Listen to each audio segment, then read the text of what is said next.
Hello, it's Eric Boyce, CEO and Chief Investment Officer for Boyce & Associates Wealth Consulting, and welcome to Charts and Chat for September 8th of 2025.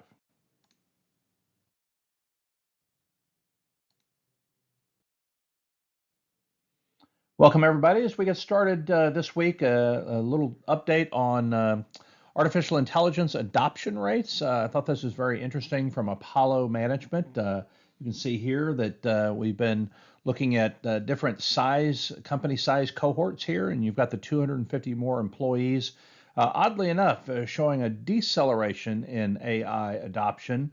Most of these categories are kind of like attenuating their rate of growth, except for the 1 to 4. You've got the ultra small businesses that are increasing their rate of adoption. But obviously, this has been a pretty strong growth track all in all, looking at it over the last year or so. But very interesting development here on the large company side. Now we'll transition to some economic data. We're going to talk about jobs a little bit because that's really the kind of the big bugaboo as we came out of last week, and we got a jobs report that was really kind of evidence of some slowing in the economy. And you can see, in this particular chart, we've got essentially employment, payroll levels. Either looking at it two ways: one, in those areas that are affected by tariffs, and you can see that that clearly has gone negative at this point. Not too surprising there. And then areas not affected by tariffs are also decelerating, just not probably at the same rate necessarily, but there's still positive job growth in those non-tariff affected areas. But this is, I think, something we're going to be talking a lot more about in the coming months. More payroll data. We've got downside risks there incumbent. This data series goes back to 1991. You can see change in non-farm monthly payrolls in that green line. This is basically a moving average to kind of smooth out the variations.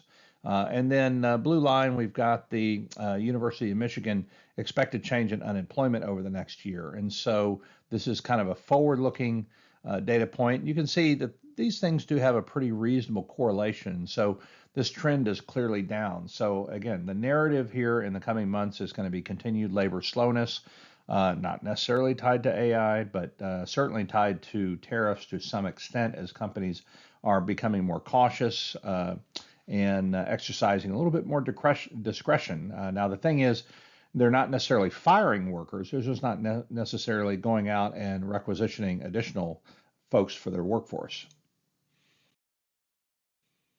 Upside risk to the unemployment rate. I think this is something that's clearly tracking in the data.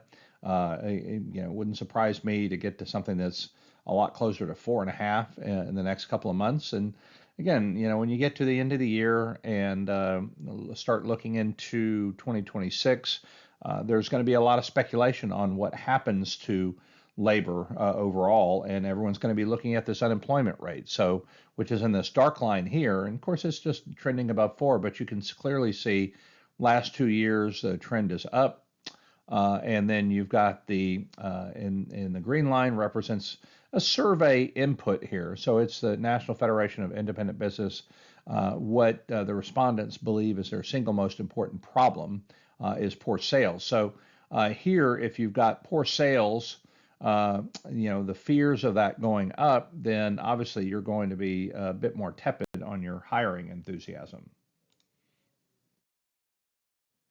Here we have unemployment rate for really what I call kind of like the key, teen and early productive years. You got 16 to 24.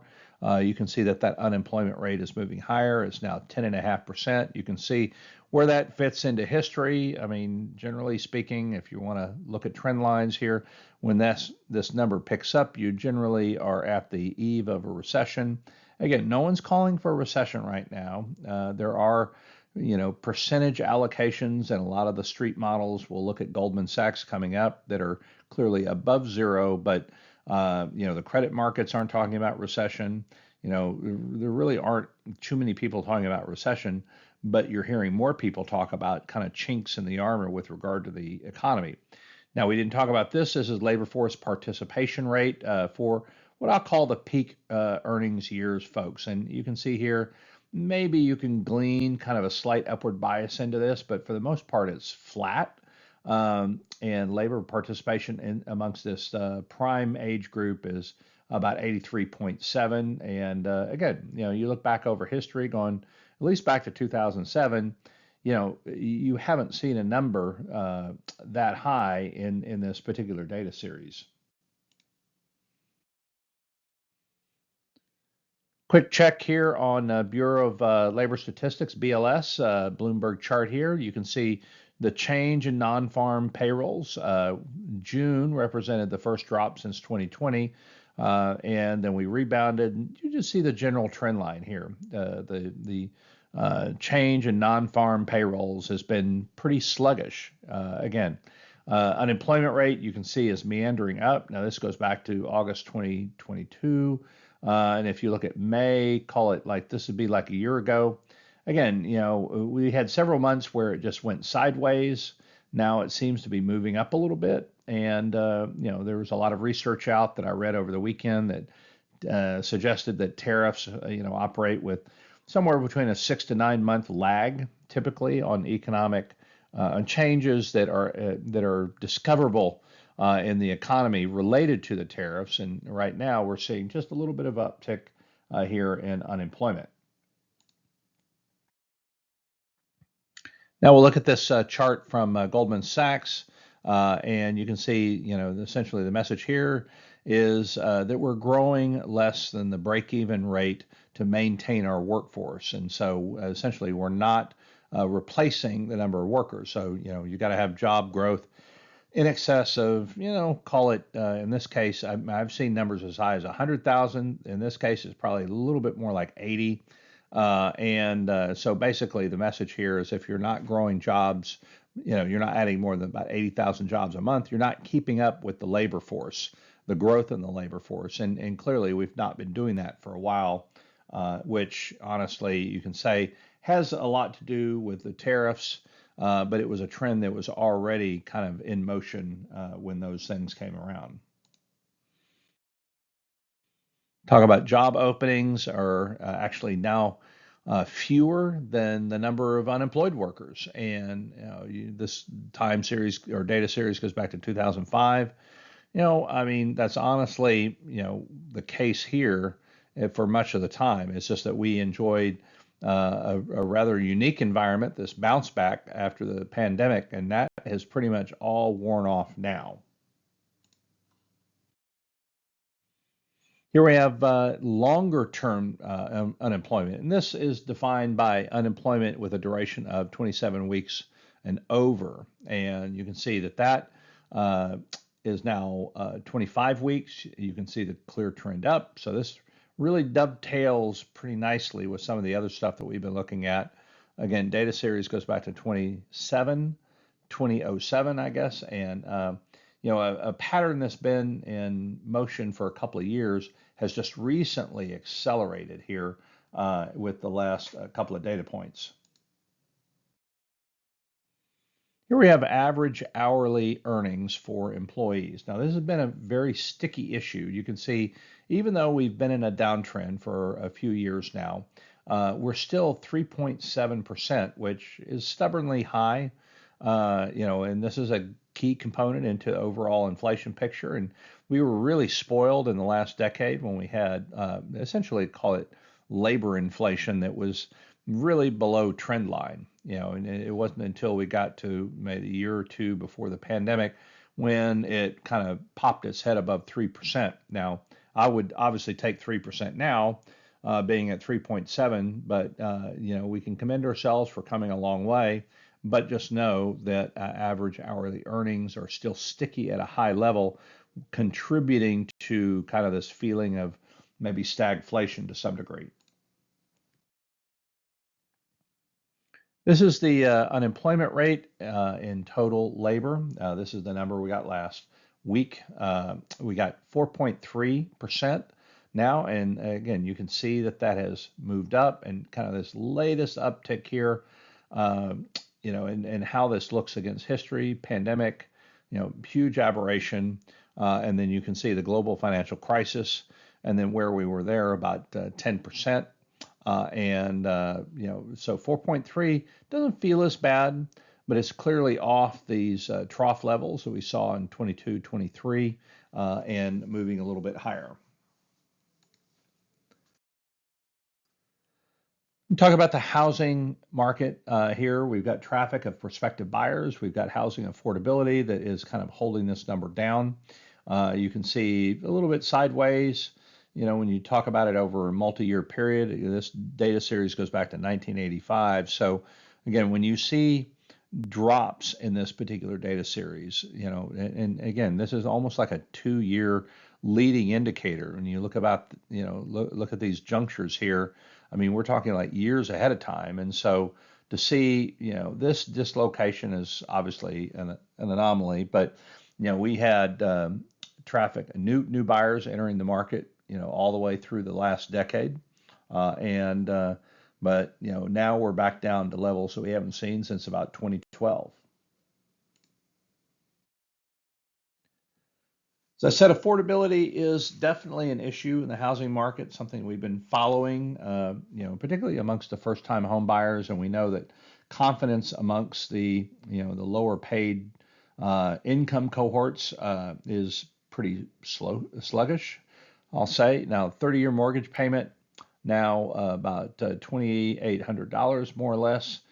You can see maybe that's rolled down a little bit, but I'd say channel-wise, when you look at it over maybe a 24-month period, it's really kind of been flat within this channel. Here we have home buyer and builder confidence. Affordability, like I said, is really the anchor of the day here, right? So, I mean, you've got home builder confidence levels, which were really high when it was clear that people were working from home, and there was a lot of activity. Interest rates were still low.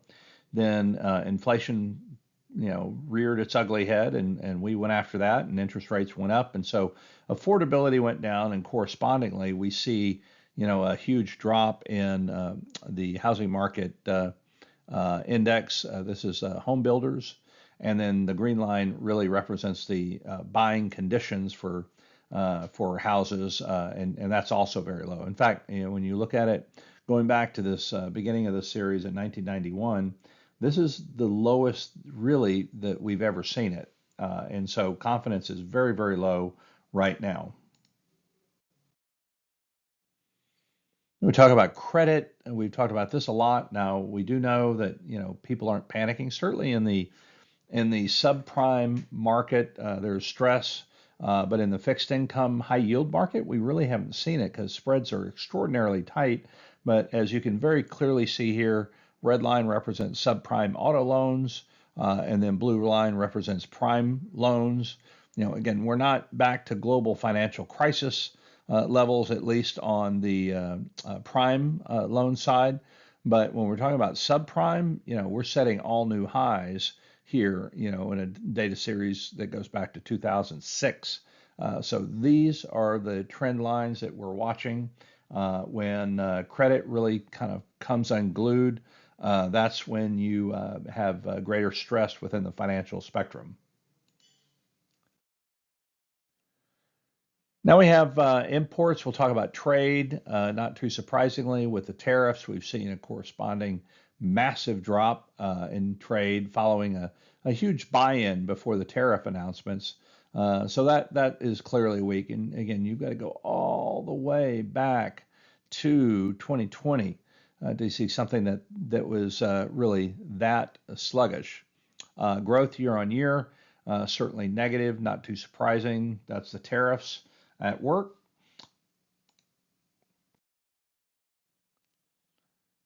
Now we'll talk about the market a little bit more. So we've got price to book value. Now we've talked about price to sales. We've talked about price to earnings a lot, of course, and we know by those yardsticks that the market appears overvalued. Again, this is the S&P 500, which we'll talk about the kind of couple of comments on the composition of the S&P 500. But as you can very well see here, on a price to book value basis, we're in, I'd say almost two full standard deviations away from the mean. And that's just extraordinary. I mean, we haven't seen this level. I mean, this is a tremendous valuation relative to book. Talking about market pricing and the Fed rate cut scenario, I think, we are on the precipice of a rate cut, I do believe. The slowness in the labor market, I think, is really the catalyst and the trigger that the Fed needed to see. And of course, we've had some downward revisions, and the number that we just got at the end of last week was a bit sloppy in terms of labor. So no surprise, the market seems to be expecting some rate cuts coming up. Now, Goldman Sachs, you've got consecutive cuts September, October, December. I think that might be a little optimistic, but again, if we have the economy slow down and we see further deterioration in some of these key variables, I think that's a scenario that does have a greater than zero chance of happening. So they're also looking for additional cuts next year, and I do think next year could be setting up for a reasonably good economic year if you get those rate cuts, and that provides a bit of easing for the economy, although it does hurt savers. But this green line just represents their recession case, and they put a 30% probability on recession. And to be fair, I mean, they've been there for quite a while. I think they might have perked it up to about 35, and it's been as low as 25. But Goldman Sachs has been one of those houses that has at least included this in the lexicon, even if they haven't leaned into it very much. But here they've got, their baseline forecast is in that blue. So just looking at it from this measure, we go from essentially 4.5 to around 3%. So they're looking by, July of 2026 that we're going to have like basically 150 basis points of cut. I don't know about that yet. I think we should hold our breath, watch the data, and just expect that we're going to get a couple before the end of the year at least. This is their Fed funds rate path and market pricing, and Goldman Sachs kind of in lockstep for the most part. And again, kind of terming out in a year forward at about 3%. This is something that I have talked about before, actually fairly recently. So when you look at the S&P 500, we know it's not your father's S&P 500. It's a different index altogether. And we've talked a lot about Mag 7. We've talked about the top 5 technology stocks and their weight. And when you get to the top 10, it becomes a very big number as a percent of the total total index. And in this case, if you add media and you add telecom, and so you think about like Meta, and you think about like Amazon, then if you add that in with the core technology allocation, you get almost 45% here. And you got to go back to the tech bubble back in January of 2000. That's when you think about pets.com and all these other .com businesses that had no business plans, no revenues, and a huge valuation. Well, I mean, we're kind of in that frothy level. And so you've got, 45% of the market that are in these three sectors, traditional things like energy, which at one point not too long ago was like 12 to 14% of the index. Now it's like 3% of the index. And, again, this is not your father's index. The composition is completely different. And you do see that concentration factor well at play.